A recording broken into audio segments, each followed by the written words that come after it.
faith, virtue, knowledge, temperance, patience, godliness, brotherly kindness, charity. For if these things be in you and abound, they make you that ye shall neither be barren, nor unfruitful in the knowledge of our Lord Jesus Christ. Carved out of America's first Northwest Territory, the rolling green hills of Mansfield, Ohio, were the first settled in 1808. Located in the heart of Ohio, the small village of Mansfield was incorporated in 1828.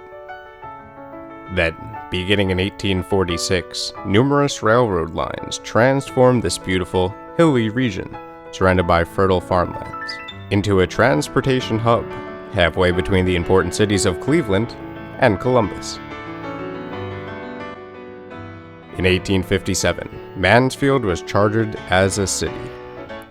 As the years passed, the city grew, and 1913 brought the Lincoln Highway, the first road across America, our modern Route 30, straight through Mansfield. This thoroughfare charted a path for economic and industrial growth. Mansfield's greatest period of industrial development was fueled by the city's stove manufacturing industries, including Westinghouse Electric Corporation and the Tappan Stove Company. Economic and population development was further enhanced with the Mansfield Tire and Rubber Company, Ohio Brass Company, General Motors Fisher Body Stamping Plant, Thermodisc, Gorman Rupp, and the Jones Potato Chip Company. By the 1950s, the growing city of Mansfield had expanded not only economically, the community also included many schools, a large hospital and nurses' home, museums, and theaters, and was planning the opening of Mansfield branch of the Ohio State University. However, something of far greater eternal significance commenced in 1951. A small gathering of devout people, led by Reverend Charles W. Rader, gathered together in a storeroom at 108 Orchard Street on May 20th, 1951. This little gathering, known as the Mansfield Baptist Temple Mission, was sponsored by the Akron Baptist Temple. Dr. Dallas F. Billington, founder and pastor of the Akron Baptist Temple, donated 100 chairs and a piano, and paid the first month's rent of $110 on the storeroom. On July 1st, 1951, with united hearts, the small congregation under the leadership of Reverend Rader formed a full-fledged Baptist church, and changed the name of their small mission to the Mansfield Baptist Temple. 11 people came forward that Sunday to join hands and pray that God would establish this new work, that it would be a lighthouse in the Mansfield community, and might bring glory and honor to His name. The faith of this small group began to increase as they watched the Lord begin to work. Eric, seems like we've been here all of our life, but when we were first married, we was looking for a church, and my wife seen a picture of this young preacher starting a new church, and that was in Carpenter School. In 1966, the Mansfield Baptist Temple Auditorium is finished, and the cornerstone is laid. One of the funny memories that we've had at our church was on a Saturday afternoon.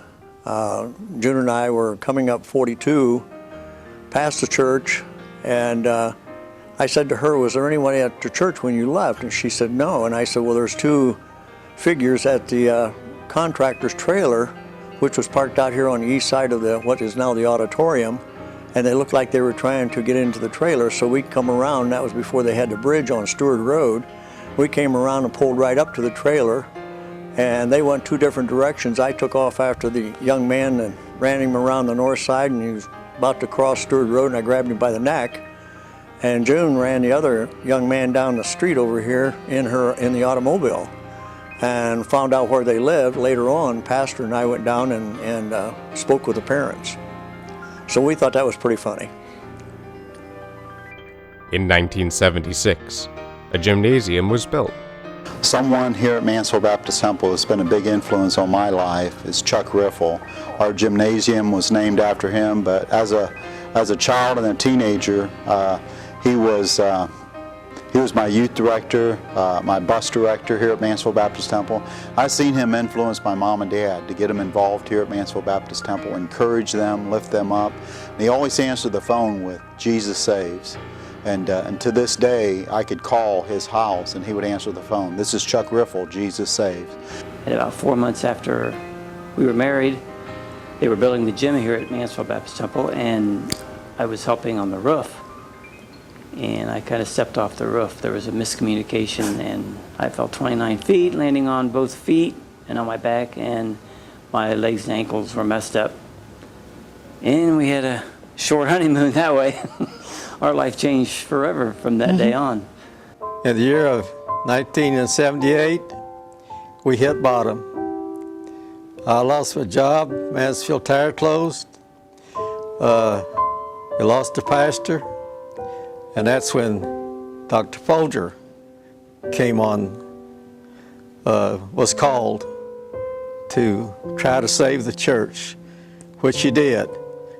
Times have not always been easy here, but when Pastor Folger was brought to our church to try out, my husband came home from a deacon's meeting and he said to me, "Everything is going to be okay." Time wasn't always easy. We needed a new pastor. Our pastor had left, and it was very hard at the time. And then when we started building on, it was a rough time when we headed on to the church. I came here in 1978 from Monticello, Kentucky. I came here as a favor, really, for Roy Thompson. He called and asked if I would consider coming here. I had really no interest, but as a favor, I came and preached in view of a call. I didn't think they were going to call me. In fact, when I went home, I told my wife, "They're not going to call me." He said, "They're going to call you. I know they're going to call you." The second time I came, Dean Maney told me, he said, "We're going to vote on it, and we'll let you know." I went home again and told her, I said, "They're not going to call me." And she said, "They're going to call you. I know they're going to call you." So when they called, I told her, I said, "We'll have to go because I know God must be in it." I don't think they would call me unless God was in it. So they called me and we came. I really didn't feel up to the job, but God equips who he calls. It began to grow. Offers started coming in. We were able to pay off the debt that looked like it was impossible. God blessed in a marvelous way. In 1984 and 1985, Brother Al Humble and Brother Dale Atkins joined the church staff. Brother Humble, who started as the youth director, continues to be the associate pastor and has been part of MBT staff for 29 years. Dr. Dale Atkins served as pastor of MBT for 18 years. We think one of the main successes of the church is the staff that we have here.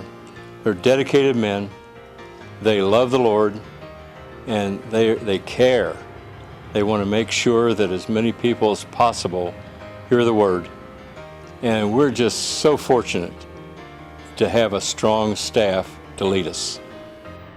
From 1951 to present, there are cornerstones at MBT that have remained the same: outreach and discipleship. I started attending Mansfield Baptist Temple when I was 9 years old. I was in 3rd grade, and I remember Mrs. Milligan was my first Sunday school teacher. But my dad didn't come right away. We had a neighbor, Frances Bauer, that invited us. Her daughter picked us up, put all 5 of us kids and our mom in their car, and brought us to Mansfield Baptist Temple for many Sundays. Due to visitation, someone came to my home and invited me to come. We began attending Mansfield Baptist Temple because of 2 men that came in our neighborhood knocking on doors and asking people to come attend a new church that was starting in Mansfield. The key for our church to be a lighthouse in the community is to continue to knock on doors and try to see souls saved and reach the lost like we always have. When I'm out in the community, it's amazing to me when you knock on doors, you talk to people, you ask them, have you ever heard of Mansfield Baptist Temple? Have you ever been to Mansfield Baptist Temple? I run across so many people that have said that they went there on the buses when they were young. In some way, it almost seems to me that we have touched every life in Mansfield at times, but we need to keep on, keeping on, doing what we're doing and try to bring those lost souls to Christ. Faithfulness. We think some good advice for young couples when they're just getting started into church at MBT is commitment. We think that that's what it's all about. That's helped us through the first 52 years of marriage, and to be consistent over and over, and that should follow right on through with church. It takes 3 services to thrive. Once in a while won't do it. You need to be in church. One way of being faithful is in your giving. And June and I, we were saving money for a new home, and the Browns were preparing themselves, Leonard and Maxine Brown were preparing themselves to go to the mission field, and we started praying about it, and the Lord laid it upon our heart to give what we had in the bank for a new home to the Browns. It was, what, 2 or 3 months later, first of all, I got a job at General Motors, and we were in a new home thanks to also Charles Dilley. He was the one that built the home. And we were in a new home, and we just felt like this is what the Lord rewarded us with. We had no idea that that would happen, but we were very blessed. We were very thankful for it, and we give God all the honor and the glory for it. Through our faithful giving, through tithing, some of the ways we've been seeing God's grace in that is through our upcoming wedding. He's just been providing a lot of different areas, financial support, and through both of our schooling. The Lord has really blessed Faith and I's faithfulness in giving in many different ways, and He's just continued to provide for us over the past 5 or 6 months, I guess, as we're preparing for marriage. Some of the ways that God has blessed us is providing to get my car fixed back in January, provided $800 and allowed me to have time to pay it back. He provided a scholarship for Faith, a random scholarship just out of the blue. And then he also provided a love offering for me to help pay for my schooling. I've attended Mansfield Baptist Temple for approximately 35 years. We have been attending Mansfield Baptist Temple since 1953. We've been attending Mansfield Baptist Temple for 25 years. 56 years. 57 and a half years. 1 full year. 7 years. We have attended Mansfield Baptist Temple for over 40 years. We came here at the end of 1970. We've been going to the Mansfield Baptist Temple for 61 years. Involvement of people.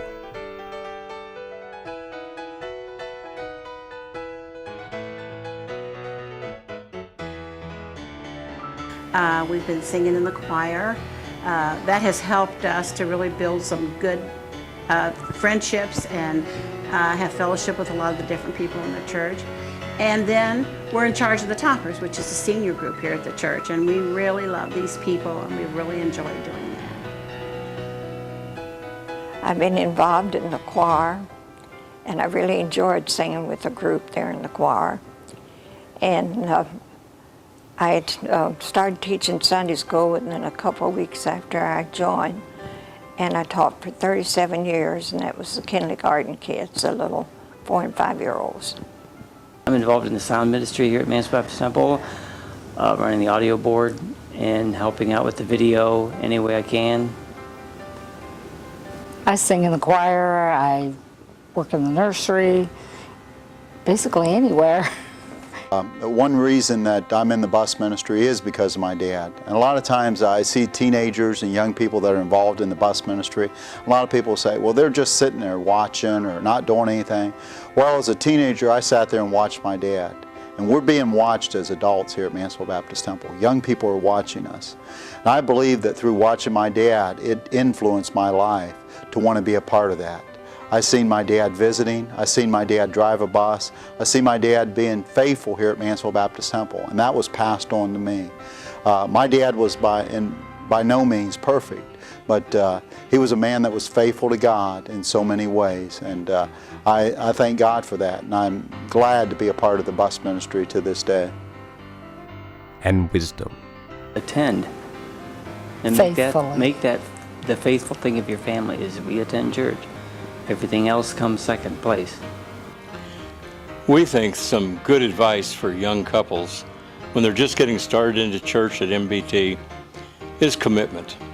We think that that's what it's all about.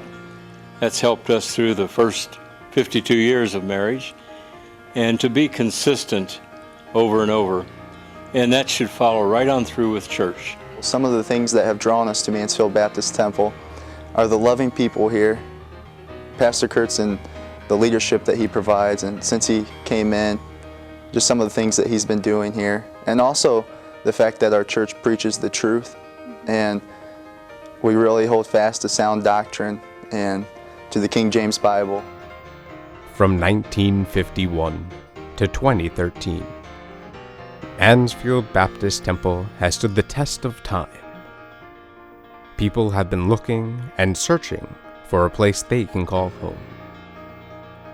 In 62 years of ministry, Mansfield Baptist Temple continues to be called amazing. If I was to describe Mansfield Baptist Temple in one word, for me it would be home. And for me it would be security. One word that describes Mansfield Baptist Temple is it's home. It's a great church. We think we describe the church as just a very caring church for people and souls. Honest. Family. Mm-hmm. If I could describe Mansfield Baptist Temple in one word, it would be family. Friendly. One word that describes the Mansfield Baptist Temple is, will forever be here. God established the church. I helped lay the cornerstone, and it's going to be here forever until Jesus comes back. As we abound and increase in the Lord, would you help Mansfield Baptist Temple be the lighthouse it has always been? For it is not finished. Pastor Kurtz, I think the best is yet to come.